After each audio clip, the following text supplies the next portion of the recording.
Support for WBFO and What's Next comes from our members and from Health Foundation for Western and Central New York, where racial and socioeconomic health equity are prioritized. Learn more about building healthier neighborhoods at hfwcny.org.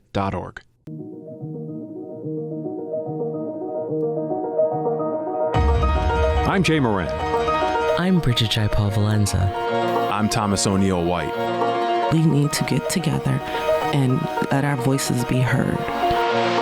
This is What's Next, a dedicated hour to have important conversations about the issues facing the marginalized and underrepresented communities of Western New York and Southern Ontario. If we're going to have some real healing, we've got to have space to tell some uncomfortable truth.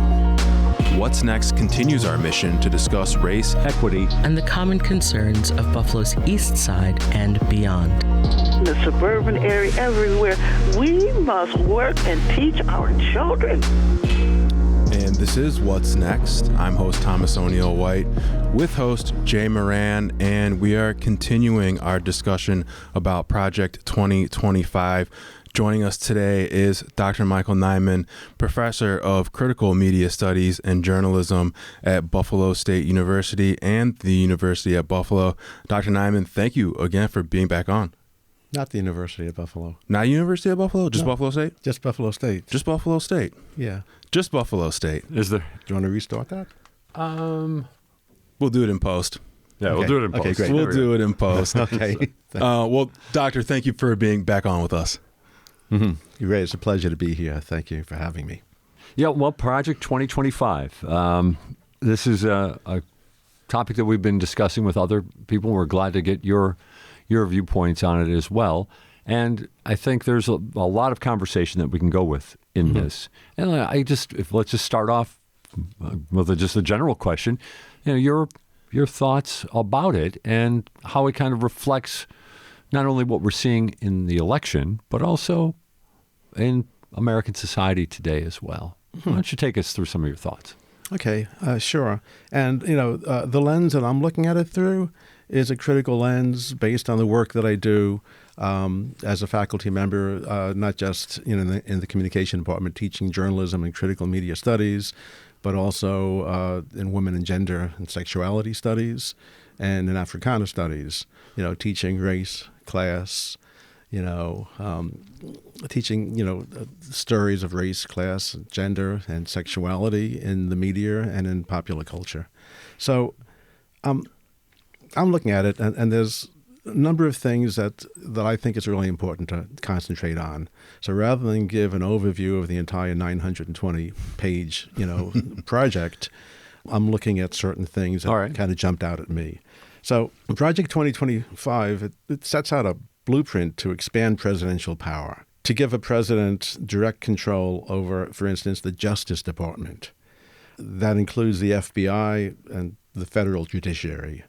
It knocks down guardrails that would impede a president from misusing, the former arms of justice to persecute political opponents.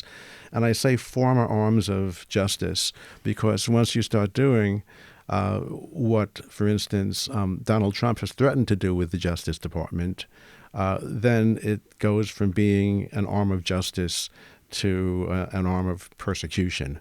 So once these guardrails are knocked down and the president has more direct control over the operations of the Justice Department, they can then use it to persecute political opponents, which is something that Trump had tried unsuccessfully to do during his first term.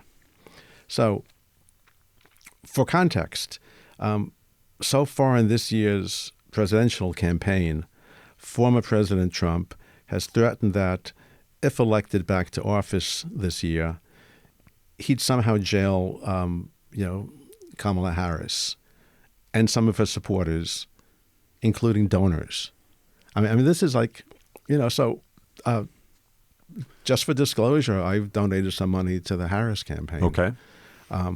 Never before in my life have I ever felt that I'm threatened with jail for donating money to a campaign. Mm-hmm. Now, there's caveats. Trump is certainly not a stupid man, right? So, in these statements, he'll couch it in, criminal donations or improper donations. But what is criminal and what is improper is going to be defined by the Justice Department. Right. So, So Trump also proposed, rather recently, creating military tribunals to indict, former President Barack Obama and congressional members of the bipartisan House committee that investigated the January 6, 2021 insurrection, for starters. I mean, if you see me having trouble actually articulating this verbally, it's because I've usually used these terms and told these kind of stories in referring to other countries. Authoritarian countries, right? Countries with collapsing democracies and so on. So to even say, that a presidential candidate is proposing creating military tribunals to, indict the former president of the United States and members of the congressional committee, bipartisan congressional committee that investigated January 6th, I'm stumbling on my words. Right. This is not really. It's always pleasant. It's always pleasant to see you. Yeah. Right. But this is not really a pleasant conversation at all. If I could jump in for just a second, you said, when you read about this, you think about other countries who have crumbling democracies. What does this say about our democracy? Well, we are at an inflection point. We have some fantastic, strong, powerful movements to protect democracy. The fact that we're even talking about threats to our democracy is good news, because there have always been threats to our democracy, and we've always fended them off. But we've always avoided, using terms like authoritarian when referring to our own country.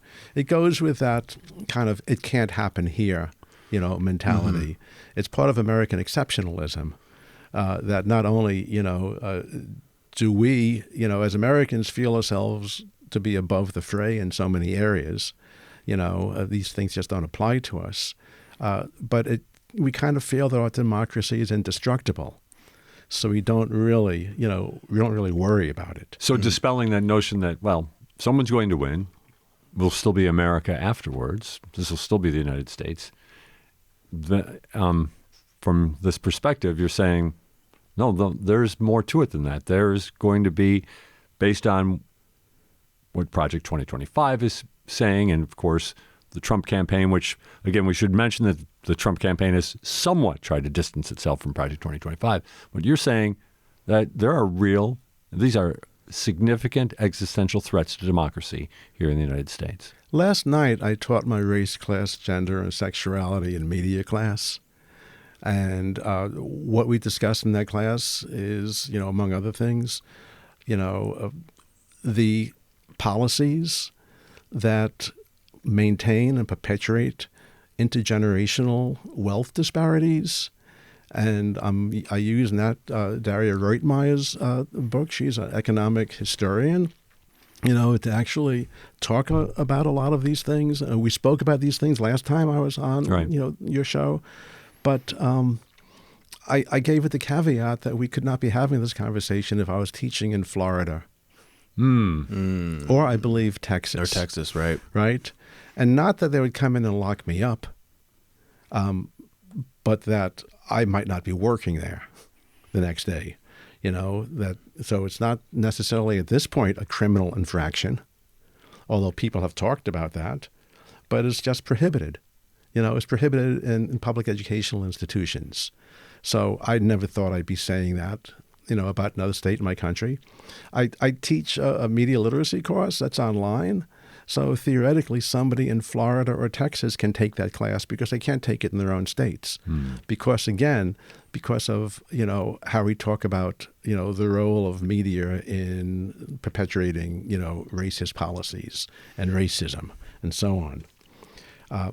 But looking at this plan and the election coming up, Donald Trump claims to have no connection to the plan. and he insists that he has no idea what's in it. And, I don't really think he read it, and of course it's 920 pages. And I think I'm, prone to believe him on this, that he doesn't know what's in it. But what we do know is that the document, whether or not Trump acknowledges the document acknowledges Trump. So it's a blueprint for a president, to what they should be doing starting with the first day that they're in office. And, what we can see is that the document, dozens of former Trump administration officials helped write Project 2025. And over the course of its 920 pages, they name-checked Trump 312 times. So it doesn't really matter if Trump knows about the document. The document clearly seems to have Trump in mind. During his term of president, Trump had hit legal roadblocks when he tried to increase executive power. He was stymied by a slew of federal civil servants who had signed an oaths of office, to defend the Constitution. And they did. Even if it infuriated the president, they defended the Constitution. And that's why Trump was unable. He was really, during his first presidency, unable to achieve most of his goals as far as creating an imperial presidency. They were able to block Trump's illegal moves because they had civil service protection, which is kind of like, you compare that to academic tenure, right? Job protection, so they could actually do their jobs. So this also means that they won their positions through open, merit-based job searches.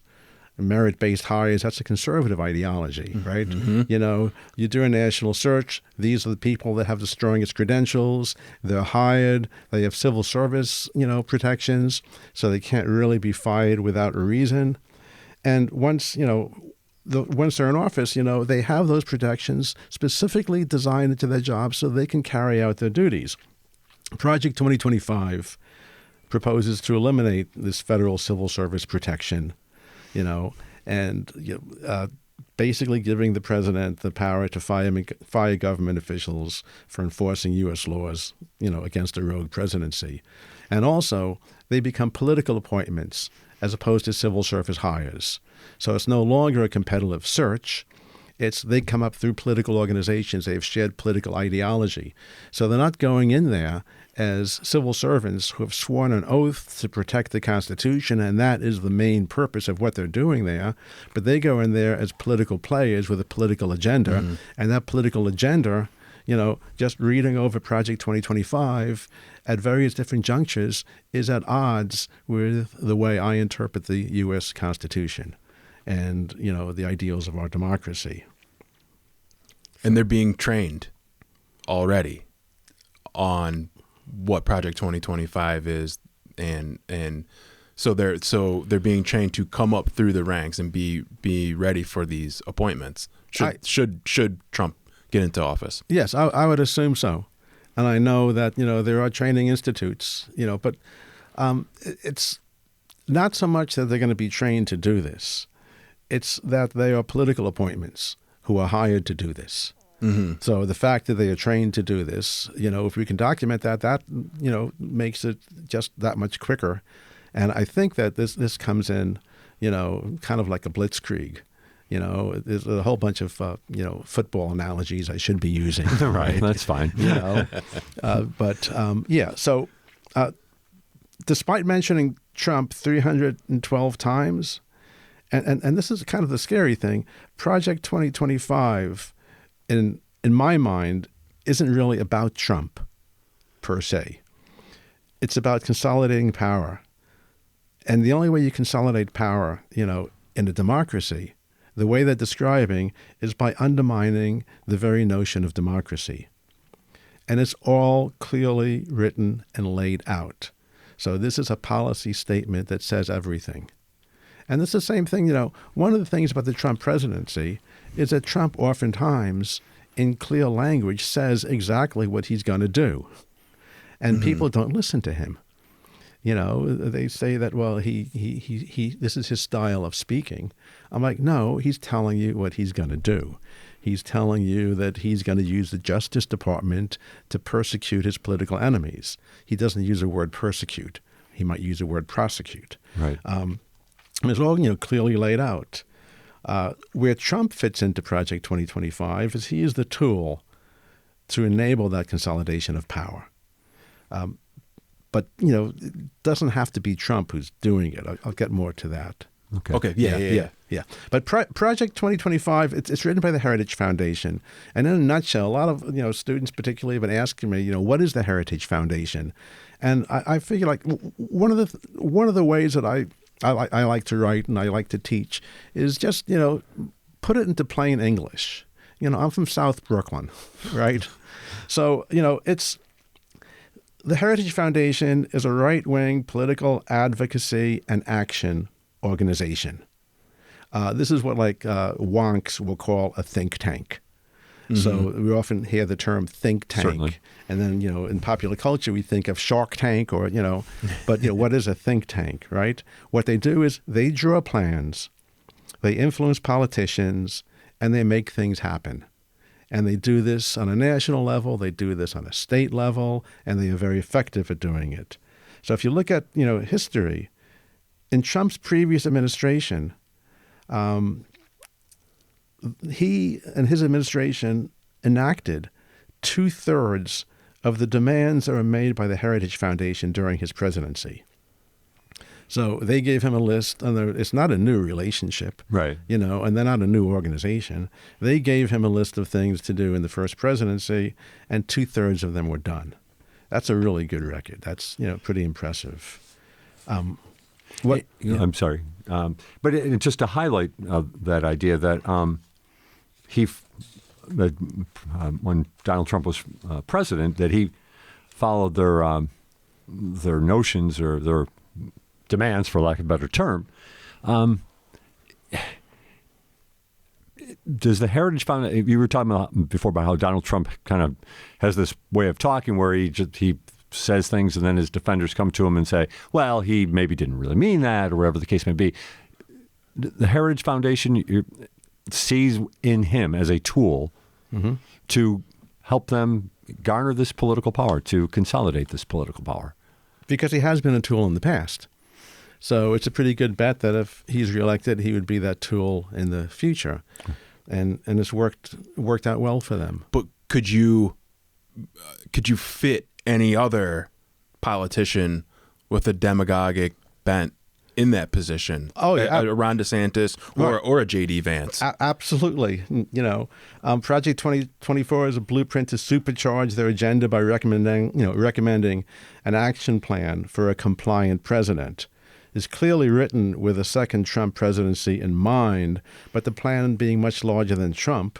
A Ron DeSantis, a Greg Abbott, a J.D. Vance could likely, work out just as well or better. And I think that, we're on the same page because, 2 out of the 3 names you mentioned, I've scribbled down in my notes, right? That it's not really about Trump. And, I think this is very important in the Republican Party, is that Trump is a fantastic tool because Trump is able to sell, what is basically an agenda, funded by billionaires that cuts taxes for the ultra-rich and so on. And we're not really here to talk about the Trump agenda. Yeah. And then sell it to working-class people. And that, Trump is very much like George W. Bush in this regards. George W. Bush was a blue blood from Connecticut who moved to governor and got elected Texas, with a kind of Will Rogers persona. He's the kind of guy you'd want to have a beer with, and was able to, mispronounce his words and misspeak so we can all feel some kind of kinship with them. Yeah, folksy. And that Trump, Trump was born, with not a silver spoon or much more rich than that. A platinum spoon. Platinum spoon in his Right, but mouth, but, he grew up with privilege. He was born into a real estate empire that, owned a large part of Brooklyn. So that, suddenly he's, here, marketed as a warrior of the working class. And, his actions in his first presidency did not support the working class. He's spoken out, strongly against unions and strikes and so on. So, it's a house of cards. But it's a very useful house of cards. And it's very useful for people like the authors of Project 2025. But Trump is basically a tool. And once seizing power, I think they'd like to, not have that tool around any longer and have a shinier tool that doesn't have as many rough edges on it. But right now, this works for them. And because of the power that Trump has with his base, which is now the base of the Republican Party, a lot of politicians cannot have any influence over him. So he's kind of out of control and unpredictable. But for the time being, this plan seems to be written with him in mind, but he's totally not necessary for it to be executed. You just need a president. I think he's way more electable than, and the people we just mentioned, if they were running for president. DeSantis, people see him as being kind of creepy. Greg Abbott, he's just, look, as a whole, he might not get reelected in Texas necessarily. Right. So to understand Project 2025, we need to look at the history of authoritarian movements over the past century. This is an interesting part of this, really, isn't it? That it does connect in some ways. Yeah, absolutely. So I've been using the works of Jason Stanley because, again, it's very, very direct, well-written, easy to read. He's a Yale University professor and the grandson of Holocaust survivors. In 2018, he wrote a book, How Fascism Works, The Politics of Us and Them. And it very clearly outlines a common playbook used by authoritarians and authoritarian regimes over the past century around the world. So you start, and here's a rough list. You create a mythic past, and make when we were great, So you look at the things like the Nazis and make Germany great again. So you create this mythic past. And, while you can say, the United States is a great nation now, so make us great again would deny that greatness that you see within our diversity and our movements and what we've been able to accomplish and the struggles that we have here, But our history, you don't have to go very far back in history to see when America was not great for different populations of Americans. So, so there's a mythic history where everything was always wonderful. You need to build moving down the list, build a propaganda machine. And ultimately, you want to move towards what Putin's created in Russia, which is not just, having a strong propaganda machine, but having a totally dominant propaganda machine. Just remove all other things. And he was able to do that by having his oligarch friends, who allegedly were turned into oligarchs by the corrupt redistribution of state resources after the fall of communism. So he had his oligarch friends buy the different media operations because, in Russia, like in the United States, most of your media is not public. Most of it is in private hands. So we've seen that too. Where we have members of our own oligarch class, buying up major media organizations. And then use that propaganda machine, moving down the list, to erode a common reality. So before you even go after democracy, you go after reality. You attack the very notion of truth. So it gets kind of really, Orwellian there. And to erode our common reality, our notion of truth, what's real. So you see this, with climate change. You go back, climate change was not a debate. It was a consensus.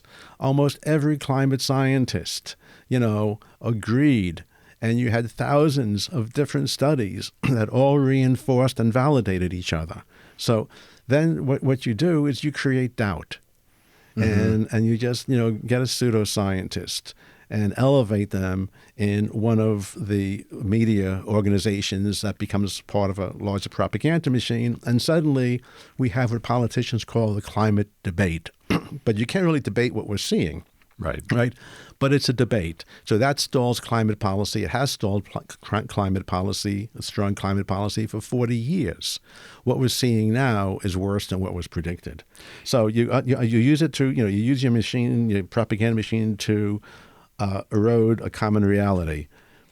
We're going to just take a timeout right here. Dr. Niman, we'll come back with more of our discussion. Dr. Michael Niman, Buffalo State University with us. This is What's Next on WBFO.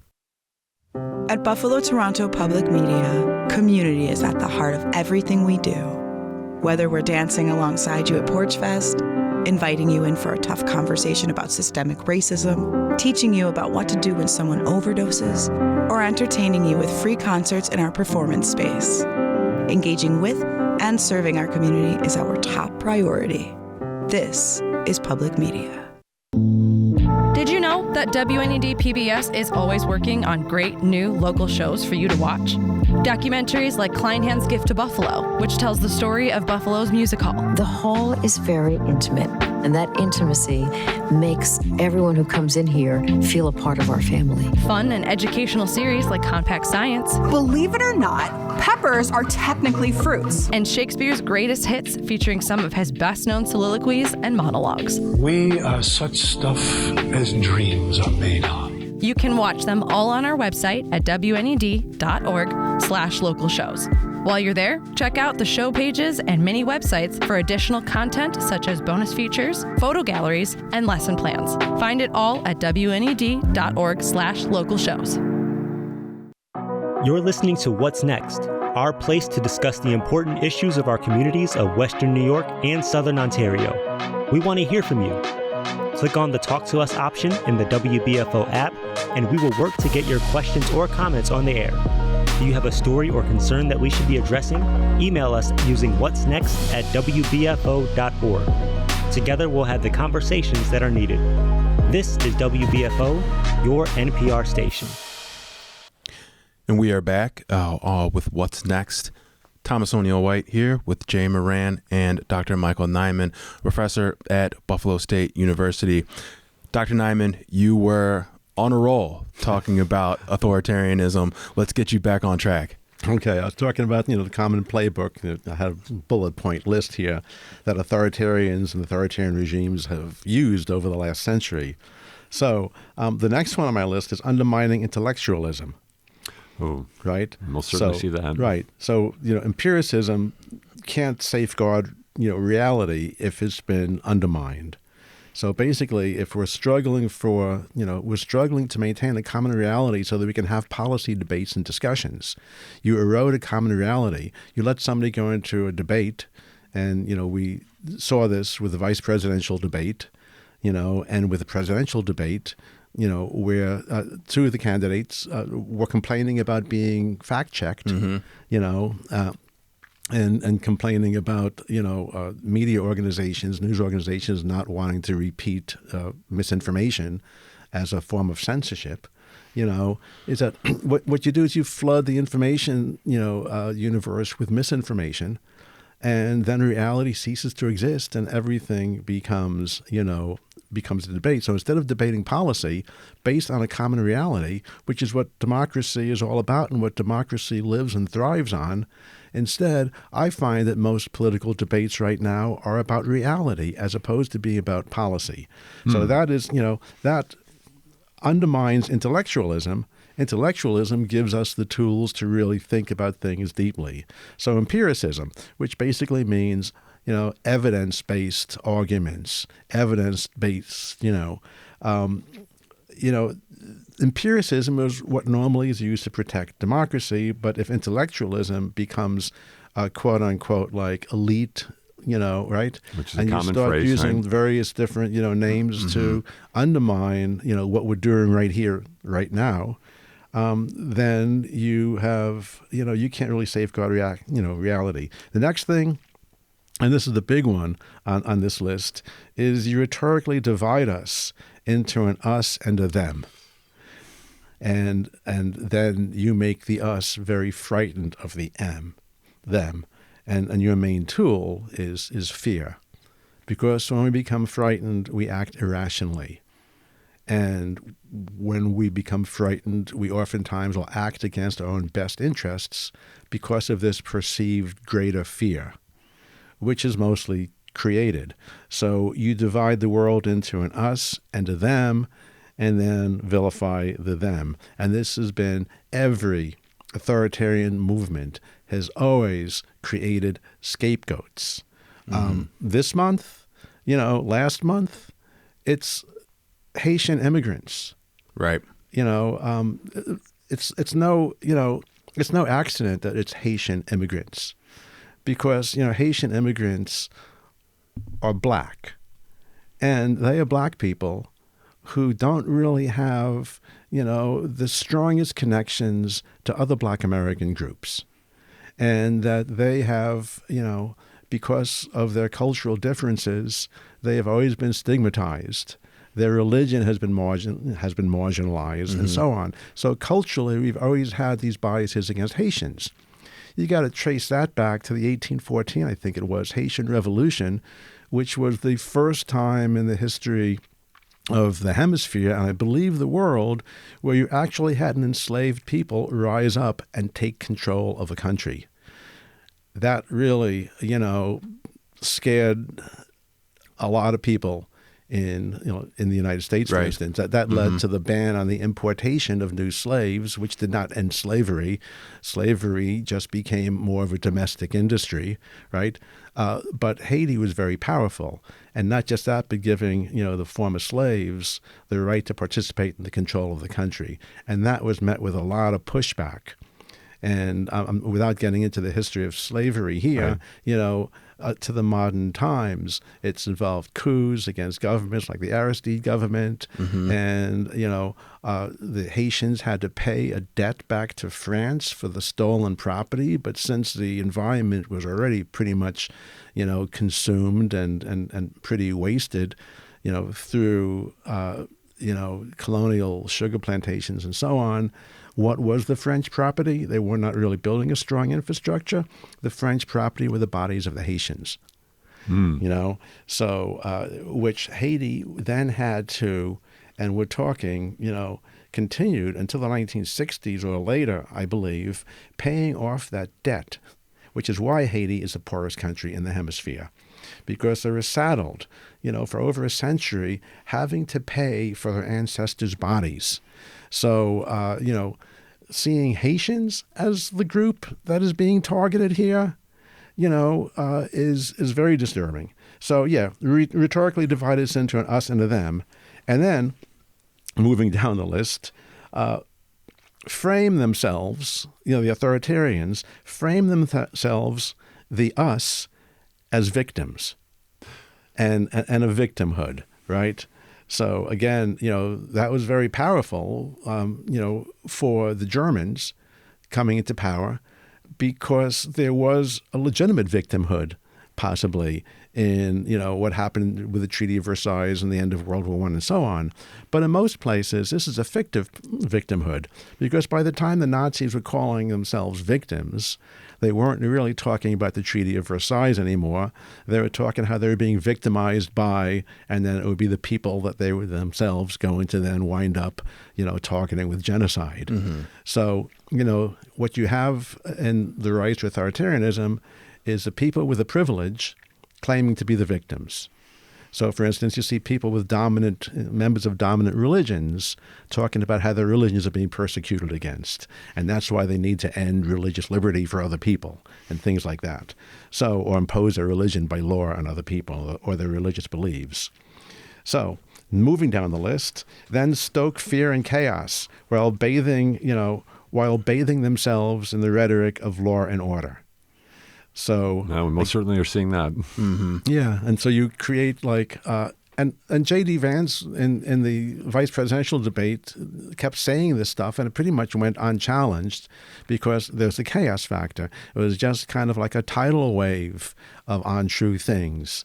So in order for, Tim Walz to even have a voice of his own policy in there, he's just moving on and could not really just attack everything J.D. Vance said, because then the whole debate would be about J.D. Vance. And since we look at these things less as political debates and more as like pageants or like sporting competitions, then he would have been declared. People were actually betting on who would be declared the winner of that thing. So he would be declared the loser because he was dominated by J.D. Vance, right? But, so we have these mistruths out there. And this rhetoric of law and order, so J.D. Vance talks about the border being out of control when actually the border right now is pretty chill, for how the border has been at various different times, including during the Trump presidency. So you create this rhetoric that we need law and order. And the border always seems to be a go-to when a presidential election is coming up. Yeah. It's always border, border, border. Right, because that is them, right? So you use terms like invasion, and it's, if you start going into a lot of communities with large, immigrant populations and refugee populations, migrant populations, you wind up with Republican leaders talking positively about how the migrants saved their economy. You look at Utica, New York, right, which was quickly on its way to being nothing but a stain on the ground.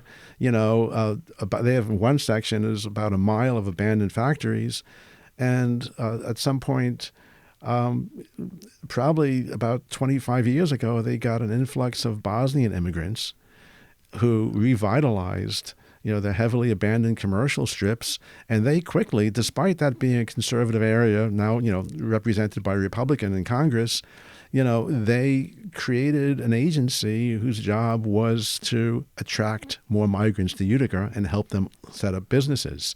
So that has turned that into a vibrant city with a dynamic cultural scene. And Buffalo's West Side, for 10 years, less than a decade. It's right. Now you compare that to some of the small ghost towns you can see around rural Texas, where they're very resistant, non-welcoming of immigrants. Just as an example. Okay. And you compare that to the dynamic, rebirth that you see in Utica. So, but around election time, you frame immigrants almost as if we're talking about a zombie-based TV show, The Walking Dead, and just hordes and hordes invading at the border. And there will be different political, policy things that will cause different, uneven flows of migrants, so you can get some kind of pictures of chaos that will happen where a first world country has a border with a third world country. But it's not an invasion. So, yeah, you stoke fears of chaos, and then the rhetoric of law and order. And then you create and stoke anxiety and fear, and this is moving to a whole different area, around gender and sexual identity. And this is, to a lot of people, when I mention this, is really surprising. You go back to Weimar Germany before the rise of the Nazis, and they had the world's foremost institute studying gender identity. So what we're talking, everything that we're looking at right now and recognizing transgender identities, transgender people have been around me all my life, but I didn't have the intellectual tools to recognize their struggles or their identities and what they were facing, and try to increase their rights. Now we have those tools, but Weimar Germany was there, ahead of us, kind of. When the Nazis did book burnings, they burned the entire, literary connection, all of the research, everything that was done on gender identities, plural, all different types of gender identities, in Weimar Germany, and then came back with the rhetoric that they were fighting perversion. And then the perversion would be, created by the people they're targeting as enemies. Putin used that as a reason for the invasion of Ukraine, is that Ukraine had progressive LGBTQIA protections, right? There were out LGBTQIA communities in Ukraine, and that Putin, around the same time that he ordered the invasion of Ukraine, was criminalizing many aspects of, queer identities. And just to bring it back to our discussion, Project 25, I mean, that's a big part of Project 25 is basically ridding that classification. Absolutely. Absolutely. I did a bunch of keyword searches too, which I'll talk about before we're done, with regards to that. But with Putin, he framed the invasion of Ukraine as Ukraine needing to be rescued from Western perversion, right? And this goes right back to what the Nazis were doing. And you start seeing there's this thing, they are rapists, they are going to rape our women. So you have this patriarchy, and you lean back into ultimately, and the reason why you have this big gender disparity in voting is because ultimately you use issues of gender and sexuality to get to the point that masculine privilege is being threatened. So then you get, but you don't put it that way, right? So masculinity is being threatened. So do you want your son to grow up to be a woman? As this is a bad outcome. How can anybody want to be a woman? There's it all becomes part of the rhetoric, and if we hear it over and over again enough, it kind of becomes this kind of hate-based stuff becomes a normal part of our discussion. So that's definitely and with regards to almost just about every authoritarian, movement gets back to something about creating gender and sexual anxiety. And then you use biblical terms of good and evil. And you don't use biblical terms in North Korea, so that would be, so this one is not universal, but generally, almost universally, you have a religious component to the rise of authoritarianism. You're, at the very least, you're excluding, them religions. And you're enforcing us religions and giving us religions political power and so on. So, use biblical terms of good and evil with the us group being good and them being evil. Let's use this moment to take our final time out. Okay. On What's Next. Dr. Michael Niman with us here on What's Next. This is What's Next on WBFO. Lawmakers assemble! Corey here with some compact civics. Ever hear of a state assembly? It's not some type of superhero league you might be thinking of. The state assembly is the lower chamber of the New York State Legislature responsible for creating laws, setting the state budget, and overseeing various public policy areas. Since all the way back in 1777, they've been working with the Gov and the rest of the state Senate to do all of that. But it's also a platform where significant figures have started their political journeys. Former presidents like Theodore Roosevelt and Millard Fillmore, and even Senator of New York Chuck Schumer have served in the assembly. These assembly folks manage our taxes, education, health, transportation, the environment, and worker protections, ensuring the state's smooth functioning. Whew. Most other state legislatures are bicameral with an upper and lower chamber, and they have names you've heard of: House of Representatives and Senate. So, while the concept of lower legislative chambers exists in other states, it may not always be called an assembly. But of course, New York rolls like that. Special thanks to our partners, the Buffalo Presidential Center, whose mission is to explore and share stories about Buffalo and Western New York's contributions to the U.S. presidency and national affairs. Hey, educators, you've been asking for it, and it's here. Reading Rainbow Stories is ready to help your students stay on track. Each story is paired with activities to help students strengthen cross-curricular skills, such as math and business in Lemonade for Sale. Let's keep track of our sales. Science and health in Germs Make Me Sick. Usually, you feel better after a day or two. Thanks. But if you don't, you should see a doctor. And history in Following the Drinking Gourd. One of the worst things about slavery is that families were separated. Fathers, mothers, and children were oftentimes sold to different people. Check out the new Reading Rainbow Stories collection on PBS Learning Media today to help your students stay on track. You're listening to What's Next, our place to discuss the important issues of our communities of Western New York and Southern Ontario. We want to hear from you. Click on the Talk to Us option in the WBFO app, and we will work to get your questions or comments on the air. Do you have a story or concern that we should be addressing? Email us using whatsnext@wbfo.org. Together, we'll have the conversations that are needed. This is WBFO, your NPR station. And we're back with What's Next. Thomas O'Neil-White and Jay Moran here with Dr. Michael Niman. We were talking about authoritarianism in relation to Project 2025, but you want to get into erasing history. Yes. Let's talk a little bit about that. Yeah. Jason Stanley, whose work I was referring to earlier, came out with a new book, which is also an excellent tool. It's called Erasing History: How Fascists Rewrite the Past to Control the Future. Stanley gives us a plethora of historical and contemporary examples to show how authoritarians, which he argues can be more clearly identified as fascists, all create mythic pasts where the us descends from greatness and the them from barbarism, right? So the problem, though, with creating a make-believe past is that you have to first erase the real past. Mm-hmm. A great nation would not have been built, on the stolen labor of brutally enslaved peoples and stolen land, for instance. So we need to have a mythic past to replace our real past. So it becomes an attack on history. You can't really divorce black history from American history. The enslavement of black people built the wealth that still powers our country, still powers our economy.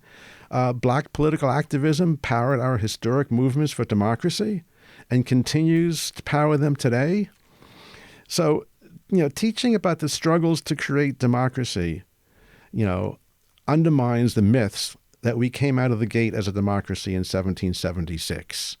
So this becomes problematic for people who are trying to create a mythic past, make Germany great again. To erase history, you need to attack the teaching of history in the classroom and the documenting of history in books and in libraries. So to erase history, you have to erase the teaching of history and the books that people use to teach history. It's in this context that we need to look at Project 2025 and the proposal to eliminate the Department of Education. Now, there's a lot of stuff in that proposal, but I'm really focusing on a few things here today. Okay. That clears the path for a president to, as 2025 clearly articulates, end programs and educational institutions that promote inclusion and try to address disparity. Again, I have a hard time saying it, that here is a plan to end programs, in public schools, public colleges, universities, end programs that promote inclusion and try to address disparity. Suddenly, inclusion becomes a controversial word. Why? Why do they want to do this? Because any discussion of disparity, of oppression, of racism, exclusion, xenophobia, genderphobia, etc., it all undermines a mythology of us and our greatness. We're not always great, right?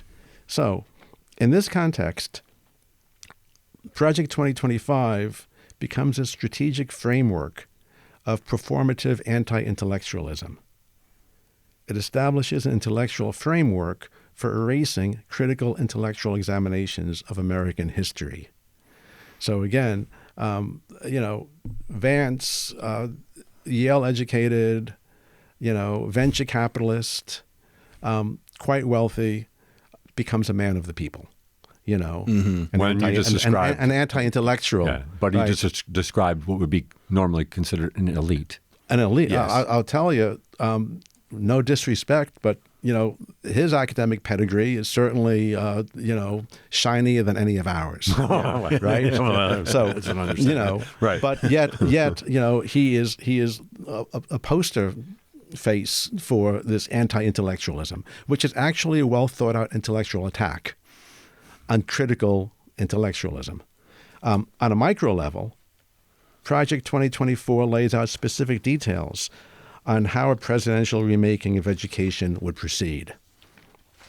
On the first day in office, this imperial president would, according to Project 2024, issue a decree to redefine the word sex ambiguously as a term to refer to a fixed biological fact of sorts.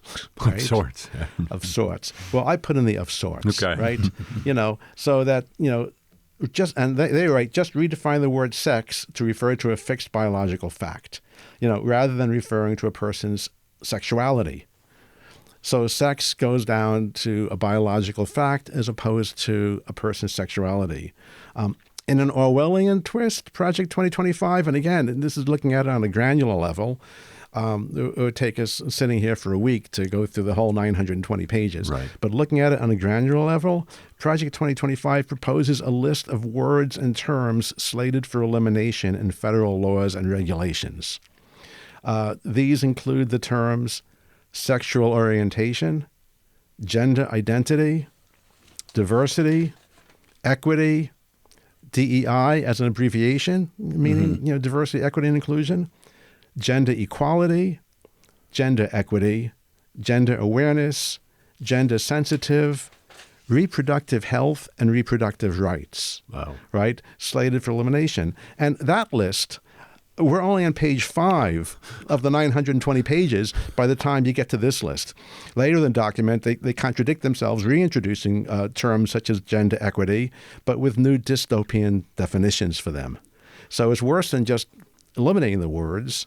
It's eliminating and reintroducing them with different meaning, kind of like what they did with fake news. Fake news referring to any news that sheds light on what it is that they don't want people to see. Right. So here's a quote from Project 2025. Rescind regulations prohibiting the discrimination on the basis of sexual orientation, gender identity, transgender status, and sex characteristics. So you can kind of use the words if you're talking about eliminating protections and rights. Mm-hmm.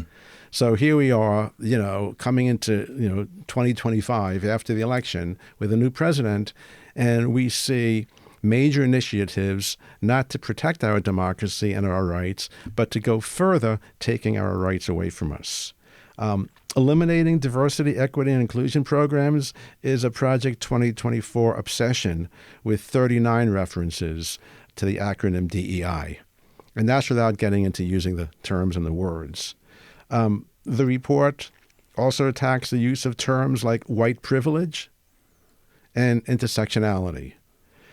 Project 2025 gets granular, specifically addressing things like rainbow flags and Black Lives Matter flags, which shouldn't be flown on federal properties. So, while 2025's authors, they begin with a big tent for the us group. Everybody's welcome. So you wind up with really interesting identities like white supremacists of color. And so a big tent for the us group, it's pretty clear who the them is. Mm-hmm. The report is replete with microaggressions, such as addressing, capital B, Black Americans, as lowercase small b, Black Americans, differentiating Black folks somehow and Black Americans from, say, Irish Americans, capitalized, Jewish Americans, Italian Americans, all capitalized identities. Black folks only get a capital B in the plan that I've, looked through when the plan is calling for the banning of Black Lives Matter flags. That's where we get a capital B for Black folks. Rainbow flags also banned. But, there's a lot of similarities, with Trump policies. Also, if I can get into that for a moment. Well, we've got about 5 or 6 minutes. I'll go quick on this one. Yes. All right. So while Trump distances himself Right. from Project 2025, the point is moot, as many of Trump's policy statements echo the plan or the plan echoes them. Mm-hmm. So whether or not they're actually working in tandem, they're very similar. So, for example, I'll just give 4 examples here. Trump calls for cutting the federal funding for schools teaching critical race theory, gender studies, or what he says, quote, other inappropriate racial, sexual, and political content on our children. Trump's plans on his website, calls for creating a credentialing body to certify teachers, quote, who embrace patriotic values, which aren't really defined, rather than, quote, indoctrinate children. Trump calls for a purge of, quote, radicals, zealots, and Marxists from the Department of Education. Project 2024 goes one step further and calls for the elimination of the Department of Education. Yeah, altogether, right. Trump wants to, quote, keep men out of women's sports. I mean, like that's the whole, meaning of women's sports, that it's for women. So that's not really something that you need to say. But I think in this case, he seems to be like using men as a slur against transgender women. Right. So again, we saw that during the Olympics over the summer. Yeah. So just going in there, with kind of like name calling against, and scapegoating transgender folks. So yeah, there's similarities. Whether or not we want to do the detective work to actually prove, a connection between Trump and the plan. The plan seems to echo what Trump is doing, and Trump seems to echo what the plan is doing, and Trump has a very strong, track record in his time in office as president, where he gave the Heritage Foundations 2/3 of what they were looking for. So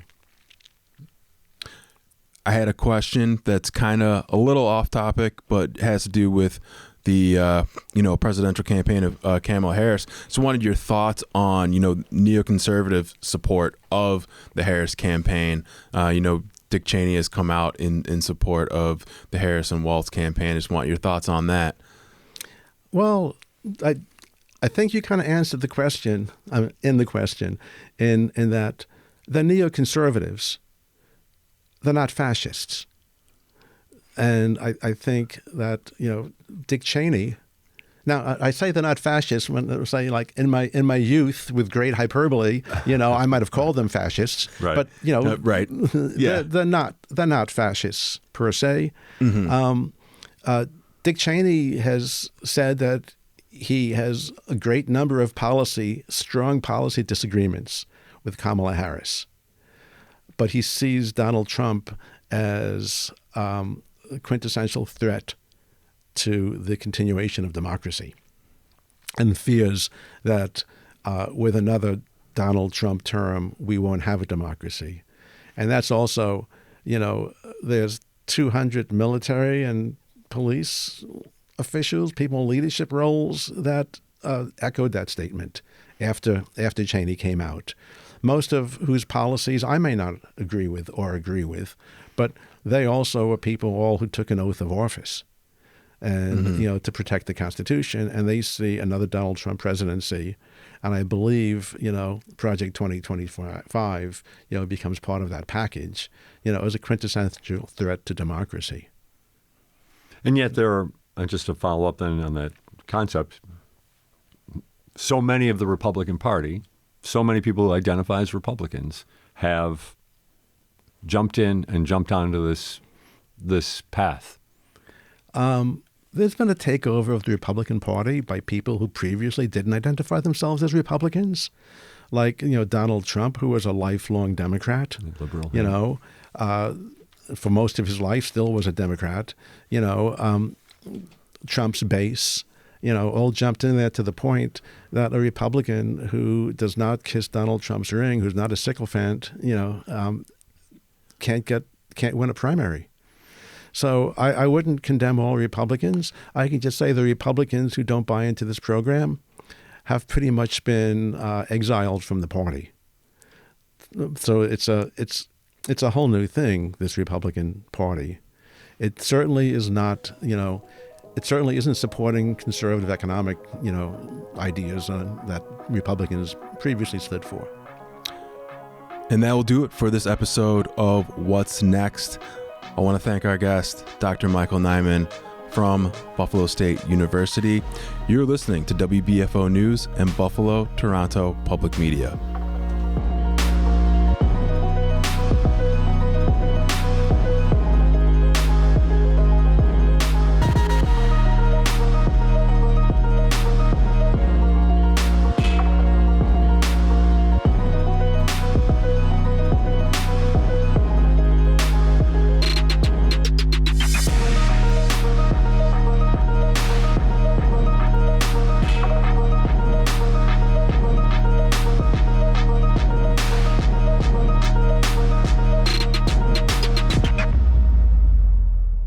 Support for WBFO and What's Next comes from our members and from Health Foundation for Western and Central New York, where racial and socioeconomic health equity are prioritized. Learn more about building healthier neighborhoods at hfwcny.org.